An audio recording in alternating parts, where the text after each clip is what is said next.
My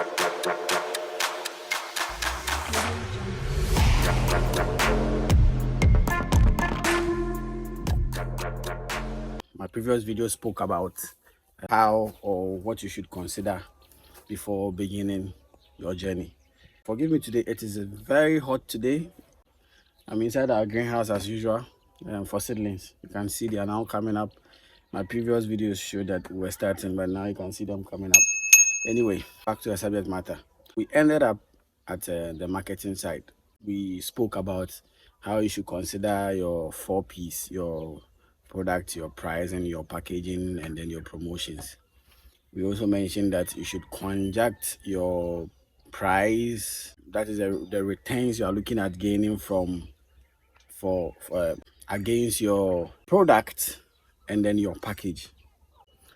As a farmer, you would always think that the best thing to do is actually to just farm and then take it to the general market, and then you should be able to make the money out of it. But you see, it usually doesn't work like that. You will not get enough returns if you are looking at going that direction.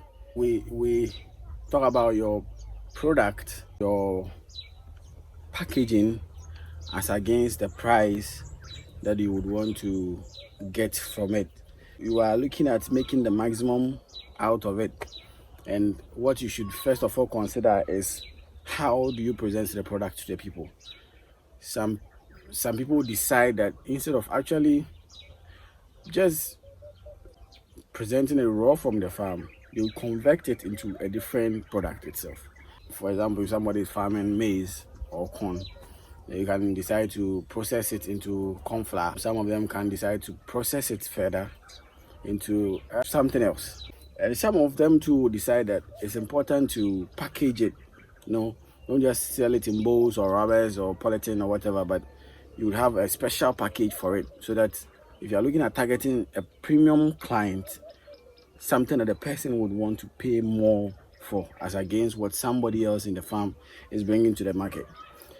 There are a lot of avenues you need to look at. If you're going that direction, you need to consider so many factors. The people you're actually selling to, what do they want?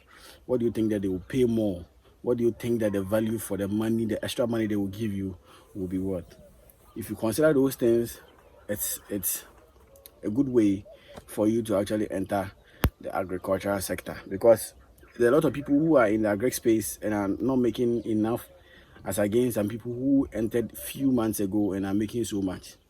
And you would understand why our forefathers would farm for a very long time and they would not be able to earn enough, but just a young guy coming in the agri space will be making money and they'll say, no, it's not from the agri space. It is.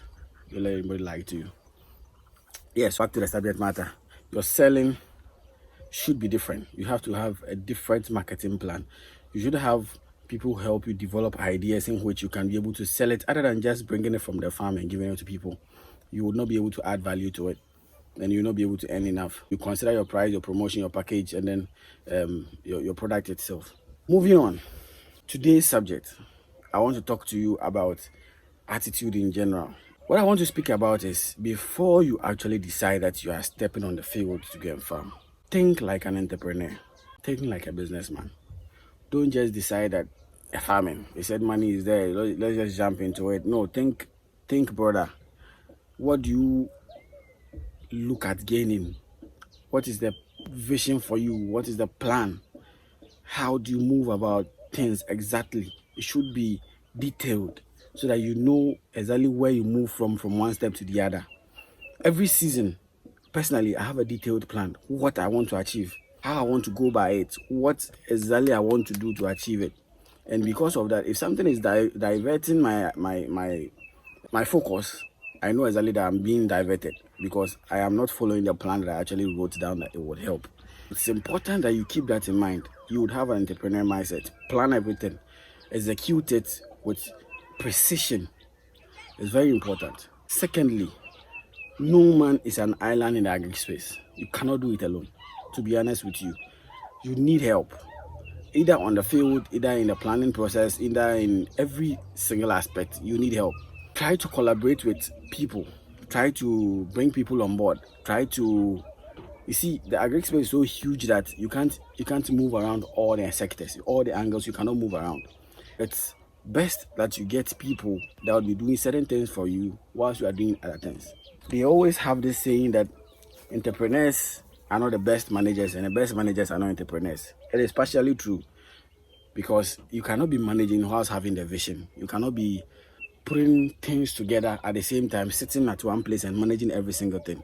It is so ridiculous to be thinking about doing those things alone. Some people have tried, but the best way to go is to have people help you. With that being said, there are few people I can say you should always have with you.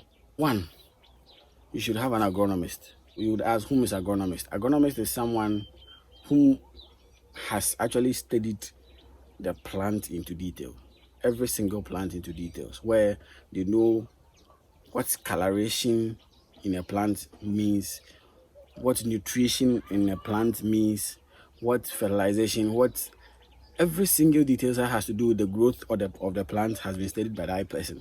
You might see the plant in a different color and you assume it is normal, but the person knows exactly what is happening to the plant and what to do to treat that. Whom an agronomist is. There are very few farmers that are fortunate enough to have that idea or to have that knowledge, and in addition to their occupation as farmers. Some would have to rely on others, and agronomists would definitely have to rely on farmers. It's a partnership deal. Try to find some few who have actually entered the space and are looking to explore further. Partner with them. You don't have to have a lot of money to have an agronomist. You can have a partnership discussion with someone. The person might decide to join you. The person might see your vision and want to actually work with you. Some of them will want to charge you, and then they would come on board and help you out rightly. It all depends on whom you're actually approaching. Get an agronomist. Let the agronomist be with you. Secondly, there is nothing so important than your land preparation. I repeat, nothing is so important than your land preparation. Whichever crop you want to grow, know which soil is good for that particular plant and how to actually prepare the ground for that particular crop. How you treat carrot bed or carrot land would not be the same as how you treat pepper land. How you treat pepper land would not be the same as how you treat tomato land. It's very different. How you clear the land is different. How you plow, if you would, or till, if you would. How you raise your beds or how you raise your canals or trenches. It's all important. At the end of the day, to maximize your return, you need to go by how the plant wants to survive in the soil. Make sure you pay attention to your land preparation process. It's very important. Don't just let anything slide. You battle weeds if you don't prepare it well. Weeds are one of the draining source of revenue. Your revenue, it's like punching a hole in there. It drains you a lot. If you don't prepare your land well, you have that problem. Especially if you are going the organic way. You are going the inorganic way, you can choose to use weedicide, but it will still cost you because you have to be buying regularly, at least every 2 or 3 weeks if you are doing proper irrigation. Secondly, this is a little bit controversial, but it's the truth. Do not start dry season farming without your plan for irrigation system. I repeat, if you are not depending on rain, make sure before you even enter the field, you have your irrigation system planned, because water is very vital to plant growth. Get a proper irrigation system. If you have the means, get one that wouldn't even stress you. If you don't, at least get something that you can afford and manage to irrigate your land. That is because if you don't have enough water on the land, the plant will stunter, they will not grow, and you will not get enough to maximize your returns. You need to consider those things. Now, before I sign out, that's the final advice I'll give you, and you've heard it over and over again. Start small. Start small. Manage what you've started. Expand from what you started. Expand your market. Expand your field from what you started. Maximize the space you have, and you'll be able to make huge amount of money in farming. Some people are making 20,000, 30,000 per acre just a season. It is not so far away. It is because they are keeping to their agronomics practice. They are keeping to their plan. Everything is detailed. Consider that, and I'll see you some other time.